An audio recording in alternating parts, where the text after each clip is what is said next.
ओम नमो भगवते वासुदेवाय।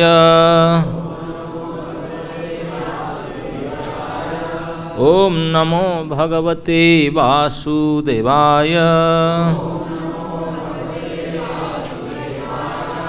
ओम नमो भगवते वासुदेवाय।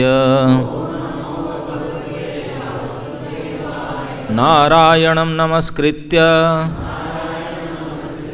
नरं चैव नरोत्तमं देवीं सरस्वतीं व्यासं ततो जयम् उदीरयेत्। कृष्णाय वासुदेवाय देवकी नंदनाय च नंदगोपकुमाराय गोविंदाय नमो नमः। श्रीमद्भागवत महापुराण से पाठ, सप्तम स्कंद, द्वितीय अध्याय, श्लोक संख्या 32, 33 और 34। इसमें 34 श्लोक है, इसको आवृत्ति करेंगे। त्वया कृतज्ञेन वयं महीपते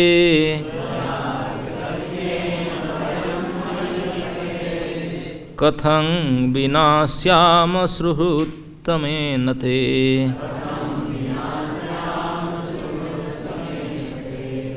तत्रानुयानं तव वीरपादयोः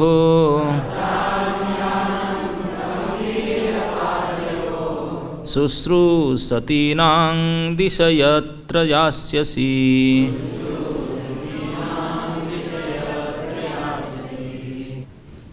तो क्योंकि 3 श्लोक है, 32 और 33 में तात्पर्य नहीं, तो उसको भी हम पढ़ लेंगे, उस श्लोक और अनुवाद को।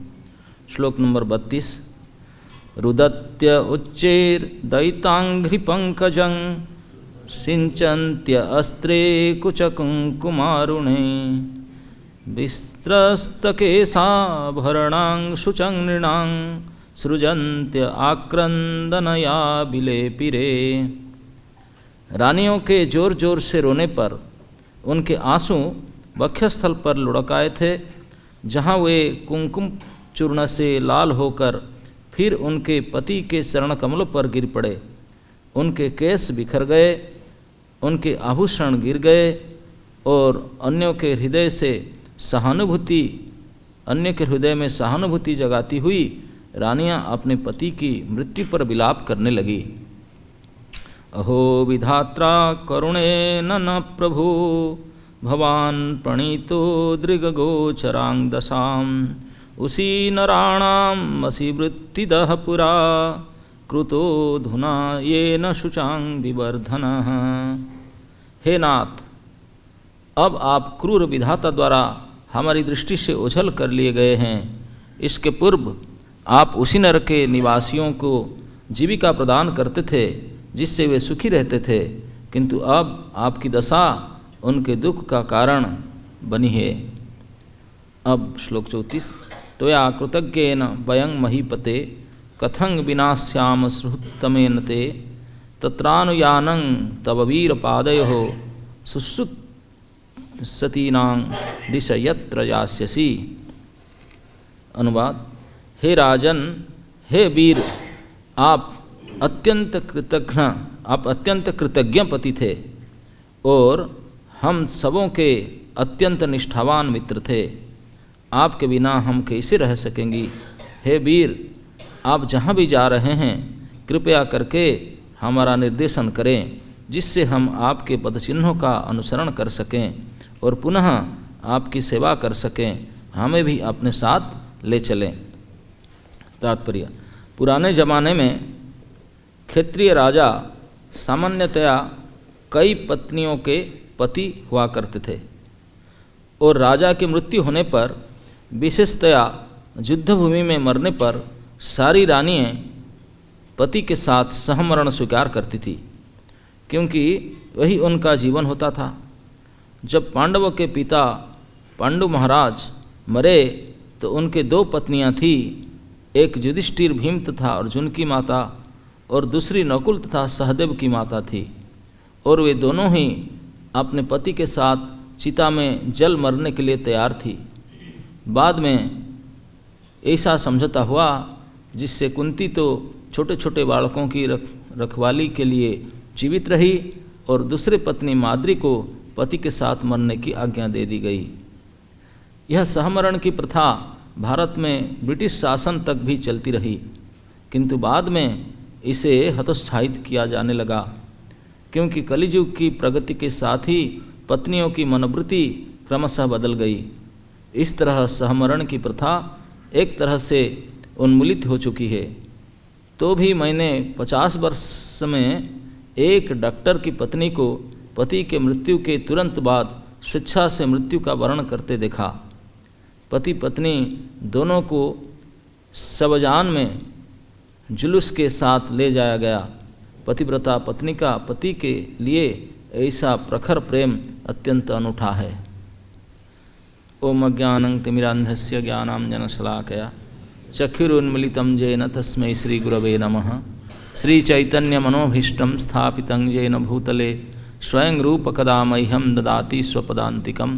वन्दे अहं श्रीगुरो श्रीयुतपदकमलं श्रीगुरोन् वैष्णवांश्च श्रीरूपं साग्रजातं सहगणं रघुनाथं नितं तं सजीवं साद्वैतं सावधूतं परिजनसहितं कृष्णचैतन्यदेवं श्री श्रीराधा कृष्णपादान् सहगणललिता श्रीविशाखान्वितं च नमो विष्णुपादाय कृष्णप्रेष्ठाय भूतले श्रीमते भक्तिवेदान्तस्वामिनिति नामिने।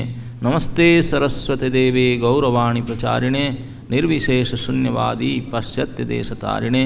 जय श्री कृष्ण चैतन्य प्रभु नित्यानंद श्री अद्वैत गदाधर शिवासादि गौरभक्तवृंद।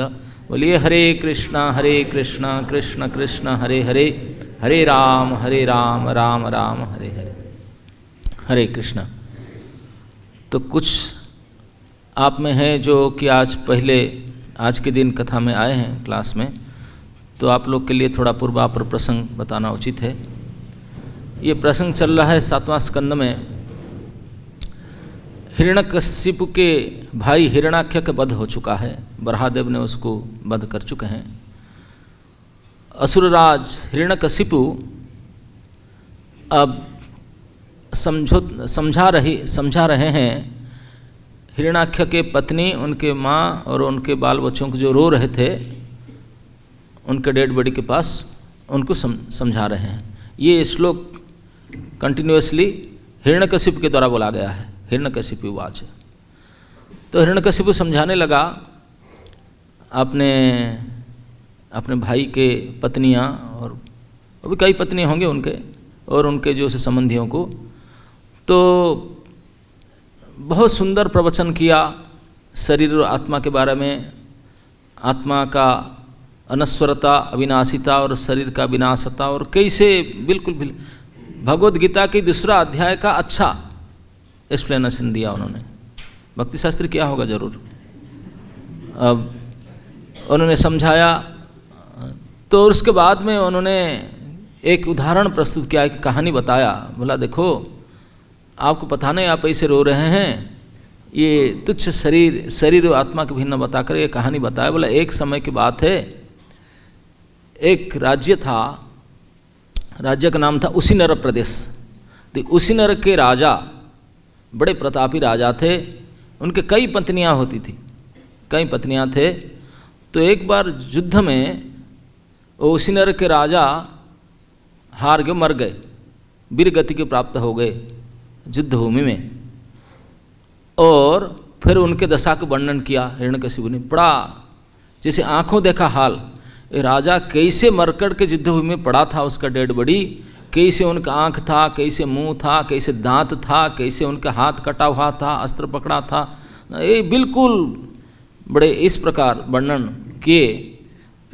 उसको वर्णन उस मरा हुआ उसीनर राजा के सबको युद्ध भूमि में कैसे मर के पड़ा था उसका भीषण वर्णन करने के बाद हिरण्यकशिपु ने, तो अभी ये डेड बॉडी के पास उनके जो पत्नियाँ, उसीनर राजा के पत्नियाँ रानियाँ, वो जा कर के कैसे विलाप कर रही हैं, रो रही हैं, उसको वर्णन अभी 3 श्लोक में कर रही है। आगे चल करके वो कहानी में आएगा कि जमराज बालक के रूप में आएंगे और कैसे उपदेश देंगे।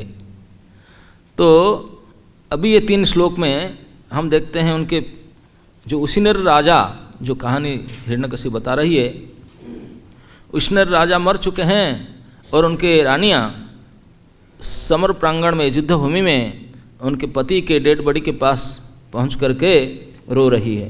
कैसे रो रहे? रुदंत उच्चेर दैतांघ्रि पंकजम, और उनका चरण के पास जाकर पहुँचे।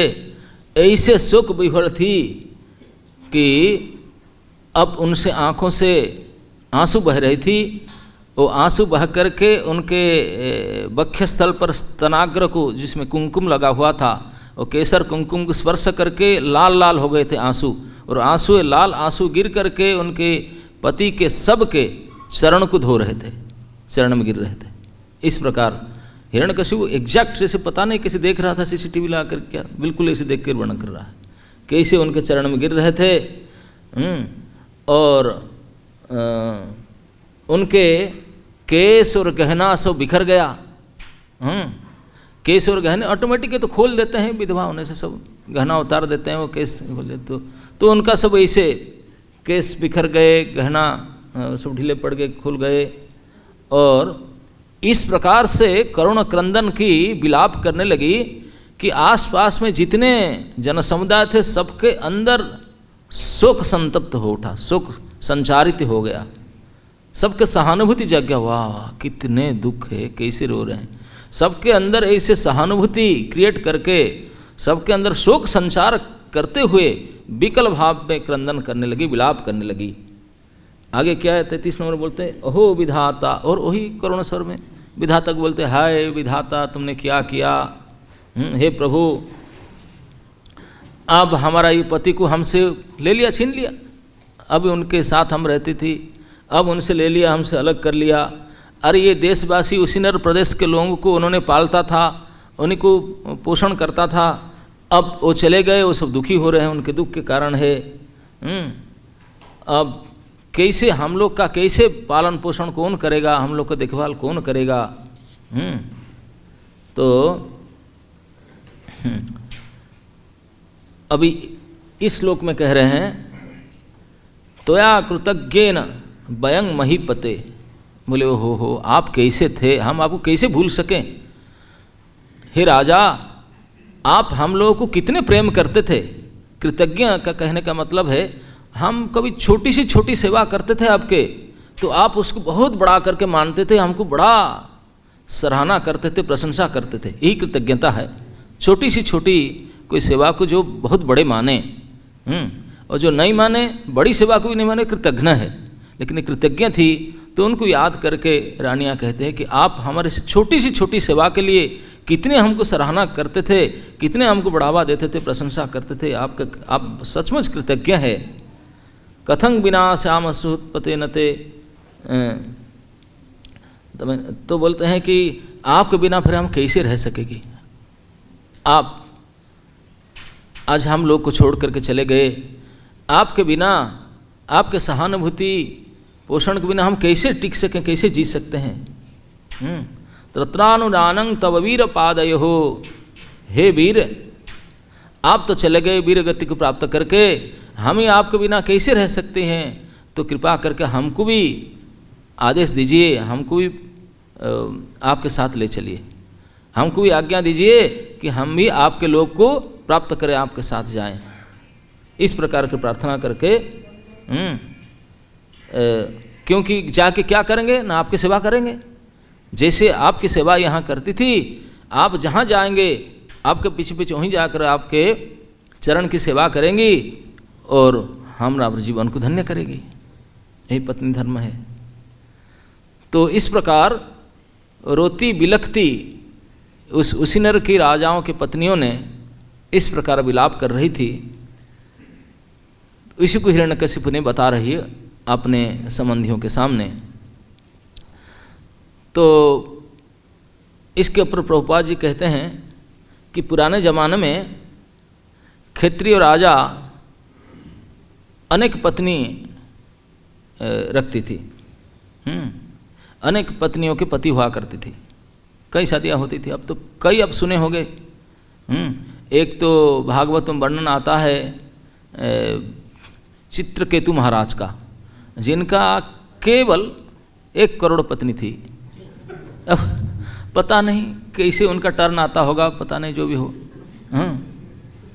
और ऐसे ही से 1 करोड़ पत्नी, और फिर किसी का संतान नहीं हुआ, अपपुत्र का रहे उन्होंने। और बड़े मुश्किल उनका। तो ऐसे से कितने कितने राजा लोग, कितने। हम कृष्ण बुक में पढ़ते हैं, भागवत में, जब भगवान के पिताजी वसुदेव और देवकी का विवाह होता है, तो वसुदेव के देवकी तो लास्ट पत्नी है, उनका पहले 16 पत्नी और थे उनके, और देवकी के 7 बहन थे, वो सातों को सातों उनकी शादी किए थे। उनका सारे बहनें तो उनके को वाइफ होंगे, हाँ, सारे उनको शादी किए थे, और भी यहाँ से तहाँ से 17 वाइफ्स तो थे उनके कम से कम। और ये वर्णन आता है कि जब देवक महाराज और उग्रसेन महाराज और कंस महाराज, ये तीनों मिलकर के देवकी को इतने प्रेम करते थे, उनके जो शादी के समय बेटी को देते हैं ना, क्या बोलते हैं, दहेज, दहेज, आजकल डाउरी बोलते हैं ना, दहेज बोलते हैं, जो भी है, जो दे रहे थे, तो इतने दिए, आप जो लिस्ट पढ़ेंगे हैरान हो जाएंगे। कई हजारों कार दिए, कार मतलब रथ, हजारों संख्या में, ट्रैफिक जाम हो जाएगा, इतने कार कैसे दिए पता नहीं। कई हजारों रथ दिए, कई हजारों दासी दिए, युवती दासी जो स्वर्ण अलंकार विभूषित थी। तो मतलब जब एक बेटी के विदाई में ये सब देते हैं, तो 7 बेटी सबके साथ ऐसे दिए होंगे, तो कितने, ये तो विधिवत वाइफ, विवाहित वाइफ 17 हैं, और उनके साथ जो उनके दासी बनकर आए होंगे कई हजारों होंगे। तो राजाओं के सब ऐसे ही हुआ करता था, बड़े बड़े सब समर्थ क्षेत्रीय राजाओं को होते थे, अनेक पत्नियां हुआ करती थी। तो प्रभुपाद जी कहते हैं कि जब वो राजा, तभी जमाने में जो राजा होता था, उनको जो लड़ाई होता था, राजा सामने जाता था, आजकल का जैसा नहीं, जो नेता होते हैं वो पीछे अपना घर में कमरे में बैठेंगे ब्लैकआउट करके, लड़ाई हो रहा है कोई देख ना ले, और बेचारे सैनिक वो जाएंगे, लड़ेंगे, मरेंगे बॉर्डर में। ऐसा नहीं, राजा सामने होते थे, सेनापति और राजा, बाकी सब सैनिक पीछे रहेंगे, वो बिल्कुल फ्रंट लाइन में होते थे, सम्मुख युद्ध हुआ करता था। तो वो राजा जब दूसरे राजा से लड़ते थे, क्षत्रियों का स्वभाव होता है लड़ना, खूंखार होते हैं लड़ाई के समय में, लड़ते थे। उनका क्षत्रियों का स्वभाव है कि अगर लड़ते समय में आपको हारने लगा, आपको अब जो पीछे भागे, तो क्षत्रिय धर्म नष्ट हो गया।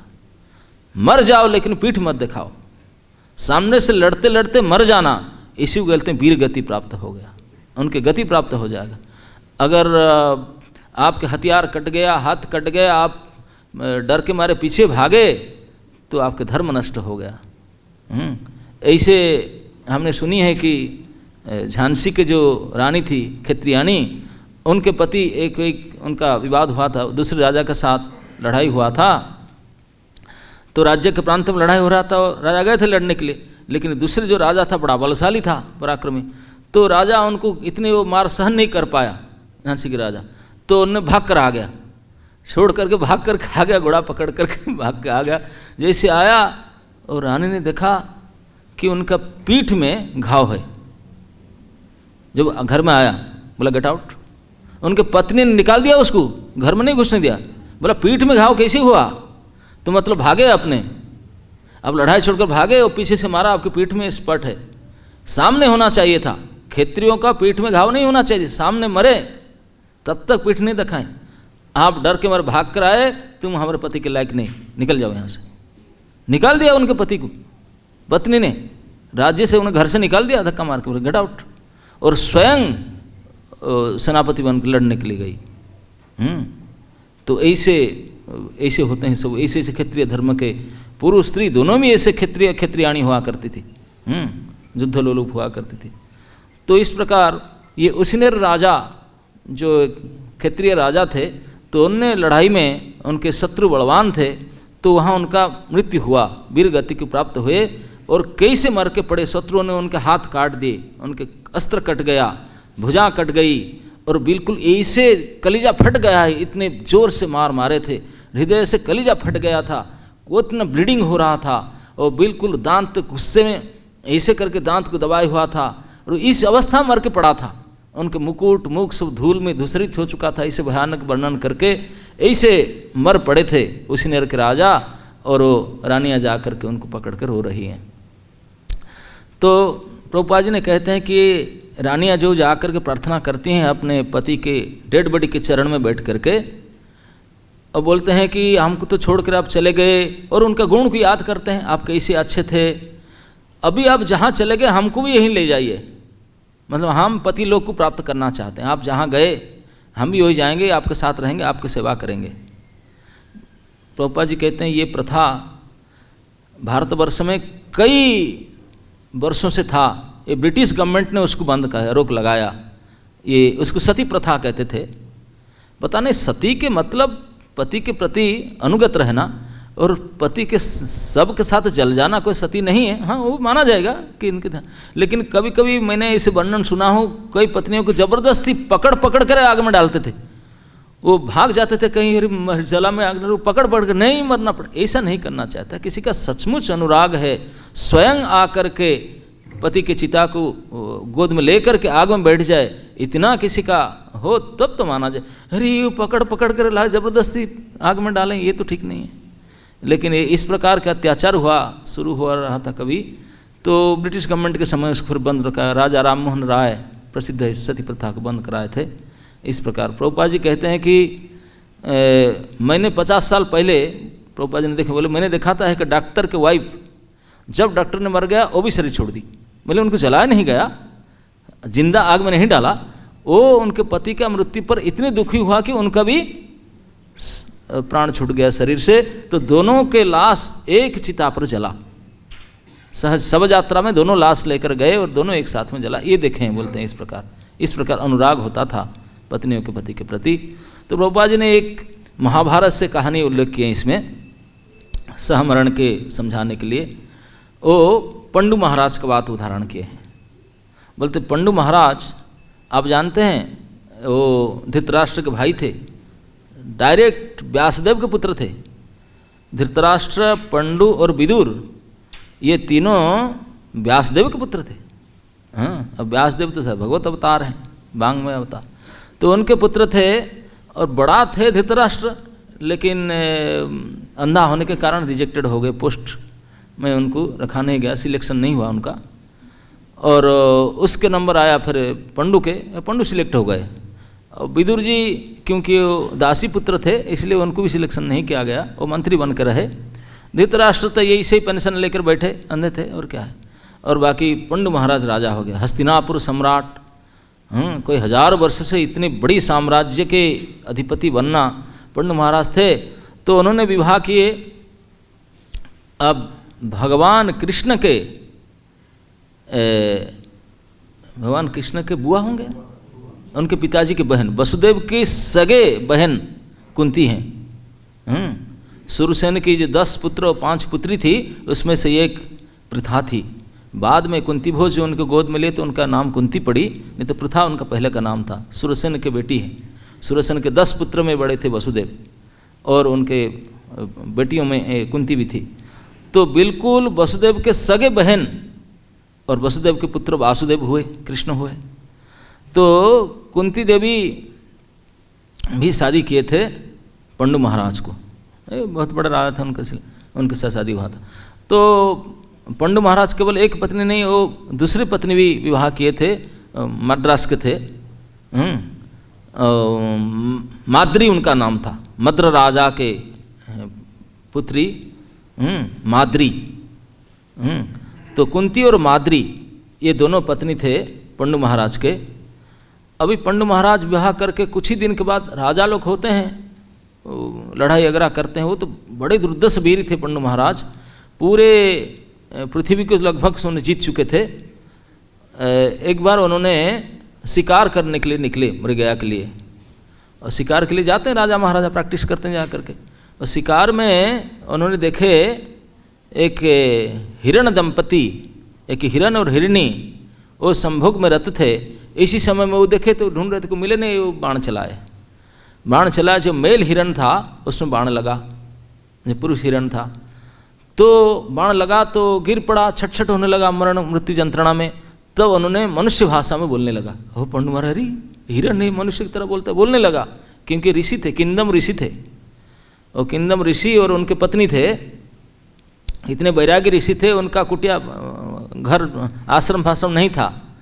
तो उन्होंने बताया कि देखो मैं ब्राह्मण ऋषि हूँ, ये मेरे पत्नी ब्राह्मणी है, ना फिर हिरण क्यों बने अपने, ऐसे क्यों बने?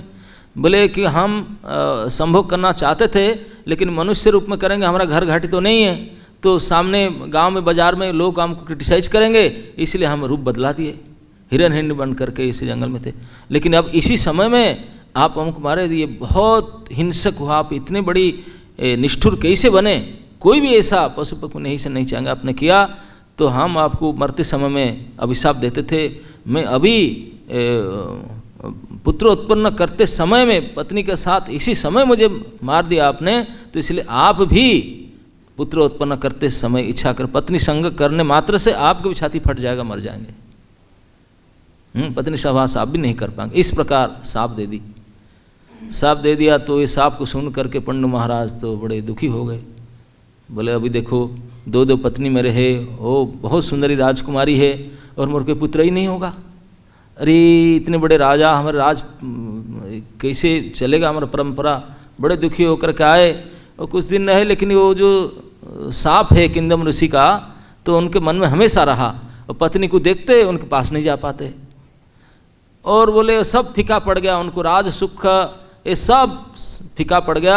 धीरे धीरे ब्राह्मण से कंसल्ट करके धृतराष्ट्र को सारे दायित्व दे दिए। बोले भाई आप संभालो, भीष्मादि बोलकर बोले मैं तपस्या करने जा रहा हूँ। वो जीवन में क्या है, जब राज सुख भोग नहीं सकता, पुत्र नहीं संतान उत्पन्न नहीं कर सकता, बेटर तपस्या करो।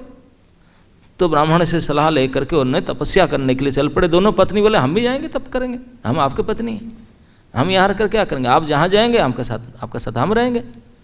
तो दोनों पत्नी को लेकर के पंडु महाराज हिमालय चल पड़े। अब ये सप्तस्रोत पर्वत हिमालय में, उत्तराखंड में हिमालय शिखर में, जहाँ हिमालय के 100 श्रृंग वाला पर्वत था, तो इस पर्वत के तलहटी में हजारों सैकड़ों ऋषि मुनि से तप कर रहे थे। ओ अलकनंदा के तट पर बहुत दिव्य भूमि था, वो यहाँ तपस्या कर रहे थे। उनके बीच में, ये उपवन के बीच में जंगल में जा करके आपने एक कुटिया बनाए पंडु महाराज ने, और वहाँ पे रहने लगे। वो तपस्या करने लगे, वो तप करने लगे, तो उनके दोनों रानी वो भी तपस्या करने लगी। वो वहाँ तो कोई बढ़िया फिस्ट खाने के लिए नहीं मिलता होगा, वो जो फल मूल खा करके तप करने लगे थे। बोलते हैं 12 साल तक ऐसे ब्रह्मचर्य धारण करके तपस्या कर रहे थे, और मन में उनका बड़ा दुख होता था पंडु महाराज का। देखो ऋषि मुनि सब आते थे, बैठते थे, बातचीत करते, बोलते देखो मैं अपत्रिक रह गया, हमारा वंश कैसे चलेगा पता नहीं, जो भी हो। तो कभी कभी उनके पत्नी कुंती आदि कहते थे कि हम क्या करें। ऐसे महाभारत में वर्णन आता है, कुंती ने एक कहानी बताया उनके पति को। बोले आप क्यों डरते हैं, हम संतान उत्पन्न करने प्रयास करूँगा तो मर जाऊँगा, ये मुझे अभिशाप है, आप नहीं जानते, इसलिए मैं ये प्रयास नहीं करता हूँ। तो कुंती ने एक कहानी बताया, महाभारत में आता है कि बोला कि एक राजा थे, और उन्होंने ऐसे उनके रानी से संतान उत्पन्न करते समय उनका कुछ बीमार था, क्या हो, मर गए। तो उनके पत्नी ने उनके पति के डेड बॉडी के साथ संभोग करके 3 पुत्र उत्पन्न किए थे, मर जाने के बाद भी सबसे, ऐसे वर्णन। तो आप क्यों चाहते हैं, आपने दुख क्यों होते हैं संतान करके, हम आपके 2 पत्नी हैं, आप संतान उत्पन्न कीजिए। तो बोला कि नहीं, वो अलग था, मैं तो प्रयास करते ही मर जाऊंगा।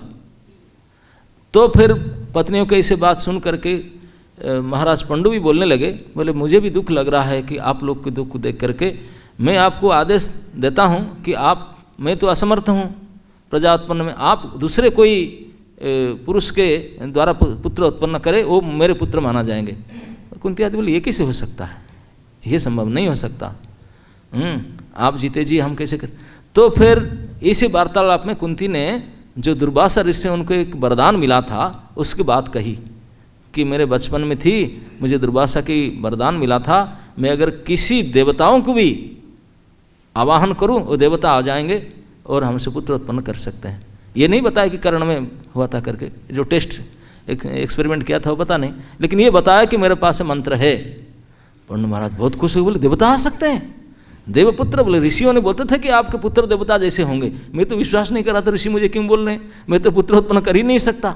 अरे रे रे, सच में इससे बड़े बड़े ऋषि मुझे यही बात कहा करते थे, तो प्लीज़ गो हेड, आप मंत्र उच्चार कर दो।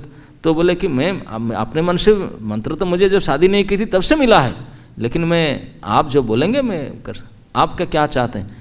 तब दोनों ने सलाह करके पंडु महाराज ने बोले मैं चाहता हूँ कि आप धर्मराज को बुलाओ। तो ये धर्मराज को मंत्र पढ़े कुंती महारानी ने, तो धर्मराज स्वयं प्रकट हो गए, और धर्मराज प्रकट हुए और कुंती से धर्मराज युधिष्ठिर को पैदा किए। और बहुत बड़ा फेस्टिवल हुआ, बहुत सब खुशी हुए, बहुत खुशी हुए। तब कुछ दिन बीते तो पंडु महाराज बोले नहीं, एक पुत्र नहीं, और भी कर सकते हैं ना, आप बोलिए ना, मैं सकता हूँ, ये तो धर्मराज हो गए, एक बलवान पुत्र होना चाहिए। अब देवताओं में बलवान वायुदेव है, वायुदेव को बुलाओ। तो वायुदेव को बुलाए, तो वायुदेव के द्वारा कुंती को और एक पुत्र हुआ, भीमसेन, बड़े पावरफुल।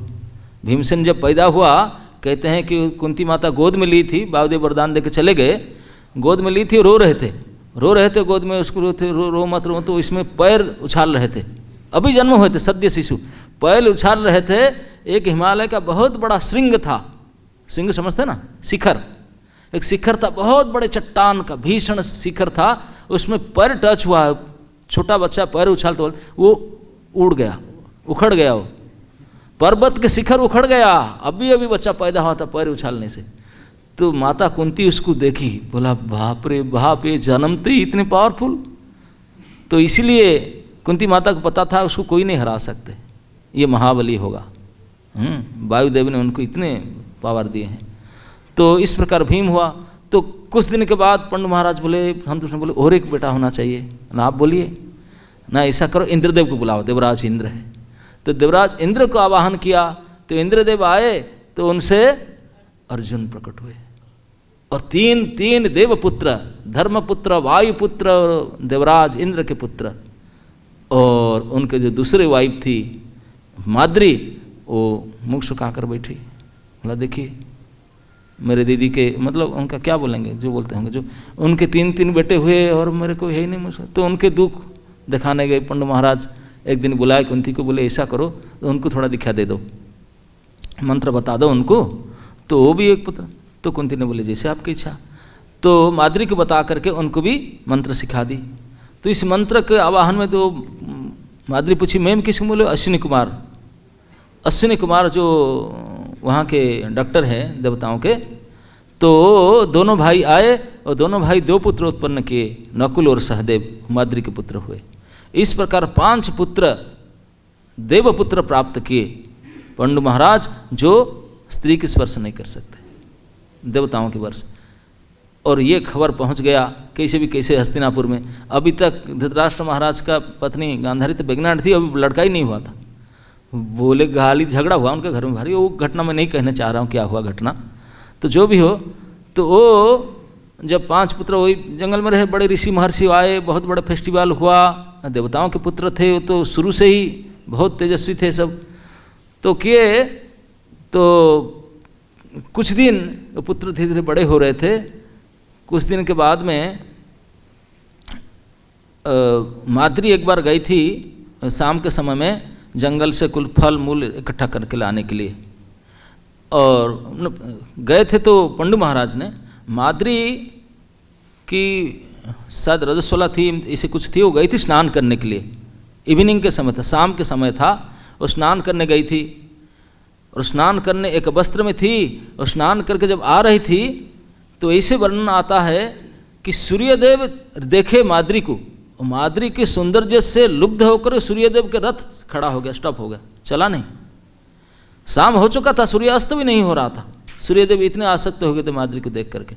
और वो जो कंदमूल आदि ग्रास आदि लेकर के पंडु महाराज आ रहे थे, तो उन्होंने देखे माद्री को, अकेले वो आ रहे थे। इस प्रकार सूर्यदेव ने उसको नजर, उसको देखे, माद्री की सुंदरता को, उसको रूप को देख करके, और पंडु महाराज संभाल नहीं पाए अपने आप को। तो उन्होंने जो फल में रख करके उन माद्री के पास गए।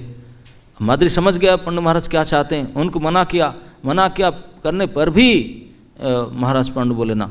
तो उन्होंने, अब पति है उनके, और जब उनको उन्होंने आलिंगन करना चाहे तो आलिंगन करते मना करती थी माद्री, फिर भी पंडु महाराज ने फोर्स करके आलिंगन करना चाहे तो उनका छाती फट गया और वहीं गिर पड़े, वहीं मर गए। तो माद्री ने सर पीट के रोने लगी, इतने करुण विलाप करने लगी, वही झरना से उठकर आ रही थी।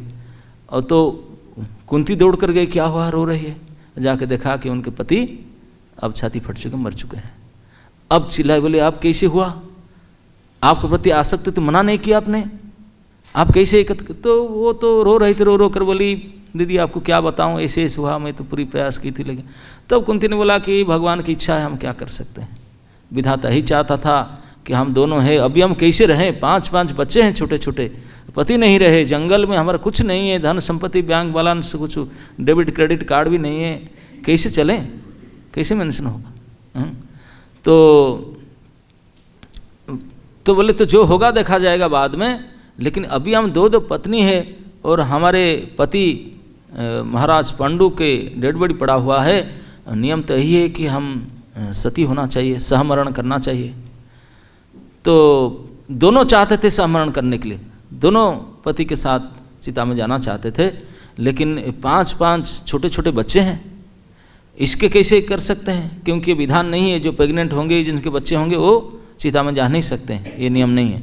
तो ये बोले, कुंती बोले माद्री तुम रह जाओ, मैं जा रही हूँ, मैं बड़ी रानी हूँ, मैं पति के साथ जा रहा हूँ पति लोक में, आप बच्चों के टेक केयर करना। माद्री बोला दीदी आप ऐसे नहीं कर सकते। बोले मेरे वजह से पति का देहांत हुआ, मुझे आलिंगन करते करते उनका शरीर छोड़ा, तो उनका जो आशा पूर्ण नहीं हो पाया, तो ये आशा पूर्ण करने के लिए मुझे जाना पड़ेगा ना, आप बताओ ना। हाँ ठीक बात है, फिर मुझे जाने दीजिए, मैं पति लोग जाके उनका आशा पूर्ण करूँगी, तो मुझे आज्ञा दीजिए। तो उसे बुझामणा करके माद्री ने उस पति को साथ में लेकर के चिता करके उनके साथ साथ मृत्यु चिता में चली जाती है।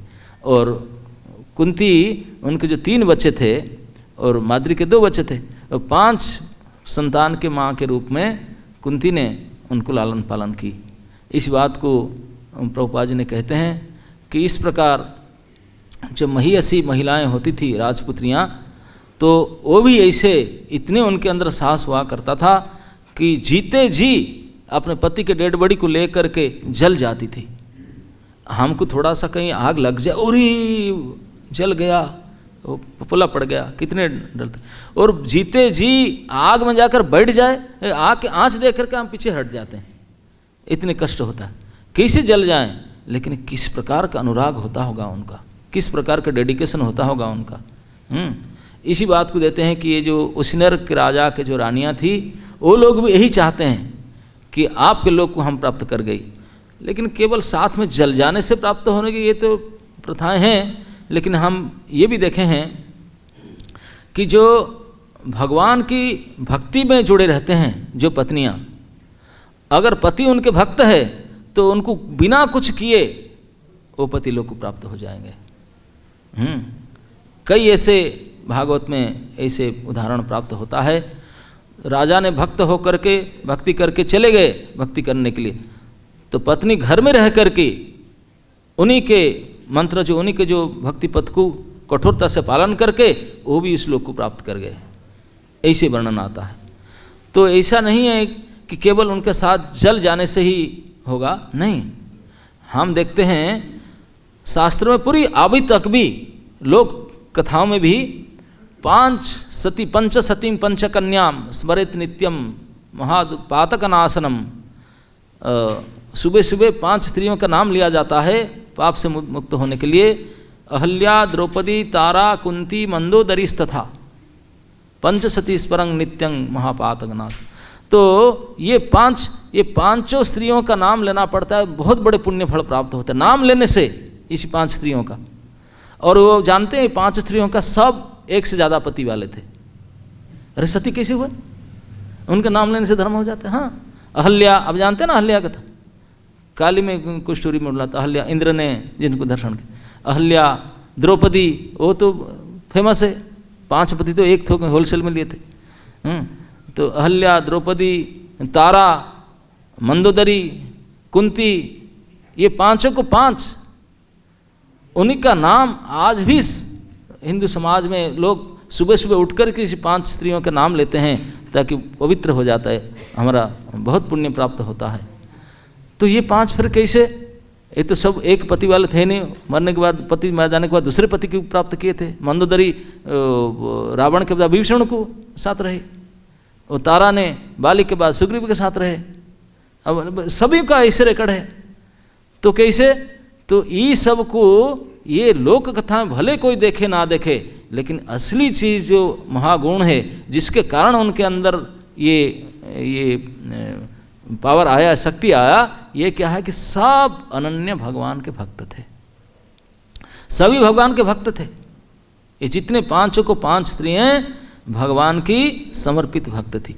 भले समाज में रहने के लिए पति की दृष्टि से पति रहते थे, लेकिन भगवान की भजन करती थी सभी। इसी कारण से भले समाज में सबके एक से ज़्यादा पति क्यों ना हो, कैसे भी हो, लेकिन उनकी भक्ति के प्रभाव से वो इतने पुण्यवान, इतने महान हो गई कि आज तक भी कोई उनका नाम उच्चारण करने से पुण्य फल को प्राप्त करते हैं, पुण्य को प्राप्त करते हैं।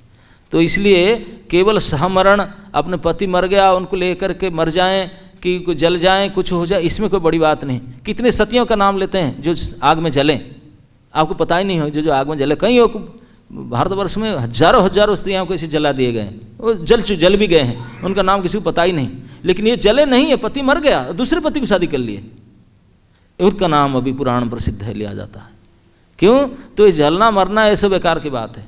असली बात है अपना जो कुछ है, शक्ति, सामर्थ्य, सौहार्द्य, प्रेम, वो भगवान को दो। असली पति तो वही है, असली पति वही है, उनकी सेवा करो। अपना जो कुछ है तो अपने आप महान हो जाएंगे, अपने आप सती हो जाएंगे, आपके आप नित्य प्रति इतने पुण्यवान हो जाएं कि लोग हजारों साल तक आपका नाम गाएंगे।